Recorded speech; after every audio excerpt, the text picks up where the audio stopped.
নমস্কাৰ বন্ধু বান্ধৱীসকল পুনৰবাৰ সকলোকে স্বাগতম জনাইছোঁ আমাৰ ইউটিউব চেনেল জ্ঞান পোহৰলৈ বন্ধু বান্ধৱীসকল অতিকে এটা ভাল খবৰ আপোনালোকৰ বাবে আহিছে যি এটা ভাল খবৰ আহিছে আপোনালোকৰ নতুন চৰকাৰী বিভাগৰ ফালৰ পৰা য'ত আপোনালোকৰ পশুপালন আৰু পশু চিকিৎসা অৰ্থাৎ ভেটেৰিনেৰী বিভাগৰ ফালৰ পৰা পুনৰ আপোনালোকৰ বাবে নতুন পদ মুকলি কৰি দিছে যিখিনি পদ আপোনালোকৰ 2 লাখ চাকৰিৰ অন্তৰ্গতত আপোনালোকৰ হ'ব গতিকে যিসকল ইয়াৰ কাৰণে ইন্টাৰেষ্ট হয় তেওঁলোকে পদখিনিৰ কাৰণে আবেদন কৰিব পাৰিব গতিকে বন্ধু বান্ধৱীসকল পশুপালন আৰু পশু চিকিৎসা বিভাগৰ ফালৰ পৰা পুনৰ নতুন চাকৰি হিচাপে আপোনালোকৰ 137টা নতুন পদ মুকলি কৰি দিছে যিখিনি আপোনালোকৰ দৰমহা থাকিব 30,000 টকাৰ পৰা 1,10,000 টকালৈকে আপোনালোকৰ দৰমহা থাকিব গতিকে এই 137টা পদৰ ভিতৰত কেনে ধৰণৰ পদনো আপোনালোকৰ ভেটেৰিনেৰী বিভাগৰ ফালৰ পৰা মুকলি কৰি দিছে সকলোখিনি আপোনালোকক আমি ভিডিঅ'ৰ জৰিয়তে জনাম আৰু লগতে কিমান আপোনালোকৰ কোৱালিফিকেশ্যন থাকিব লাগিব বয়স কিমান হ'ব লাগিব কোনে কোনে আবেদন কৰিব পাৰিব সকলোখিনি জনাম গতিকে ভিডিঅ'টো শেষলৈকে চাবলৈ আশা কৰিছোঁ আৰু লগতে আপোনালোকৰ বন্ধু বান্ধৱীলৈ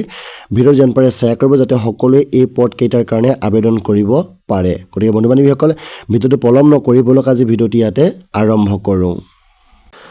বন্ধু বান্ধৱীসকল এনিমেল হাজবেণ্ডাৰী এণ্ড ভেটেৰিনেৰী বিভাগৰ ফালৰ পৰা পুনৰ ৰিক্ৰুটিং অৰ্গেনাইজেশ্যন APCয়ে যি আপোনালোকৰ বাবে নতুনকৈ পদ মুকলি কৰি দিছে য'ত আপোনালোকৰ animal husbandry and veterinary department Assam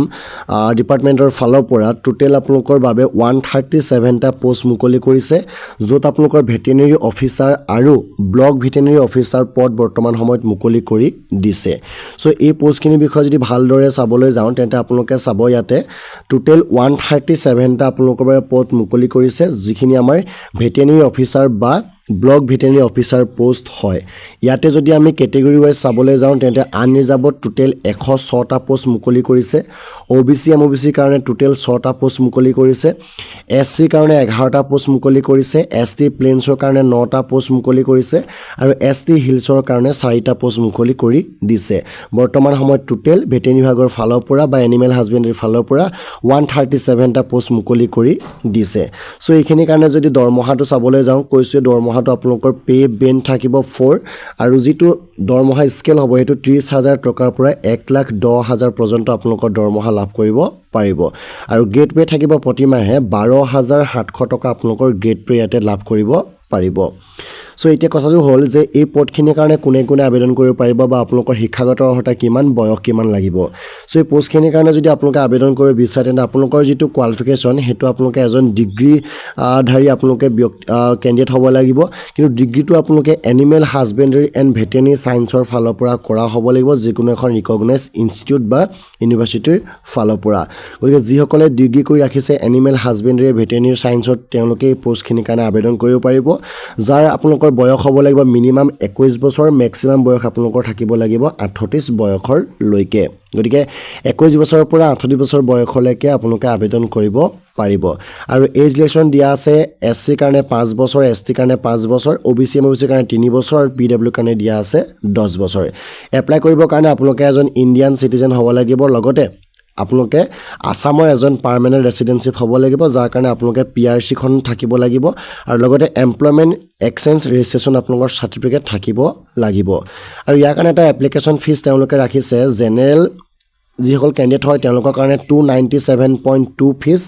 OBC MOBC কাৰণে 197.2 SC আৰু ST কাৰণে 47.2 আৰু BPL PW কাৰণে এনেধৰণে 47.2 ইয়াতে এটা এপ্লিকেশন ফিজ তেওঁলোকে ৰাখিছে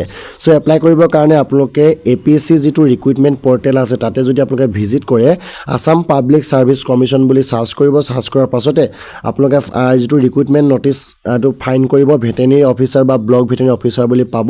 আৰু তাতে আপোনালোকে এখন এপ্লিকেশন ফৰ্ম আছে ফৰ্মখনৰ আপোনালোকৰ নিজৰ personal details contact information education qualification address and residency details আৰু অৰ্ডাৰ ৰিক্ৰুট ইনফৰমেশনখিনি আপোনালোকে ইয়াতে ইনক্লুডিং কৰিব আৰু তাৰ পাছত আপোনালোকৰ নিজৰ ডকুমেণ্টবিলাক আপলোড কৰিব তাৰ পাছত আপোনালোকে এপ্লিকেশন ফিজটো পে কৰিব আৰু তাৰ পাছত আপোনালোকে সাবমিট কৰিব তাৰ পাছত আপোনালোকৰ এপ্লিকেশনখন তাতে আপোনালোকৰ সেভ হ'ব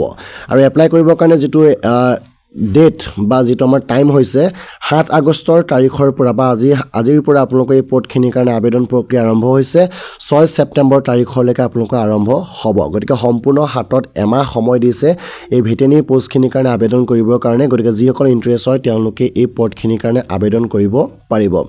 সিলেকশ্যন প্ৰচেছ চাবলৈ গ'লে ইয়াতে আপোনালোকে উল্লেখ কৰিছে যে যিহেতু আমাৰ এইটো APSC কেণ্ডিডেট হয় গতিকে আপোনালোকে এটা ৰিটেন এক্সামিনেশ্যন দিব লাগিব ইণ্টাৰভিউ দিব লাগিব স্ক্ৰিনিং কৰিব লাগিব ডকুমেণ্ট ভেৰিফিকেশ্যন কৰিব লাগিব তাৰ পাছতে আপোনালোকৰ ফাইনেল সিলেকশ্যন আপোনালোকৰ ইয়াতে হ'ব গতিকে এইখিনি আপোনালোকৰ সিলেকশ্যন প্ৰচেছ আছে ভেটেনেৰী বিভাগৰ ফালৰ পৰা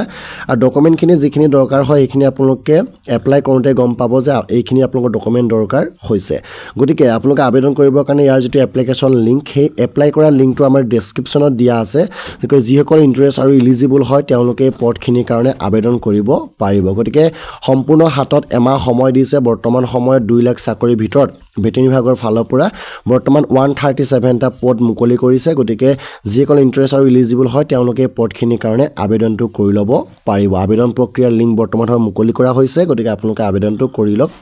আপোনাৰ সুবিধাৰ্থে গতিকে বন্ধু বান্ধৱীসকল বৰ্তমান সময়ত যিহেতু অসম চৰকাৰে 2 লাখ চাকৰি আৰু ভেকেঞ্চি মুকলি কৰিব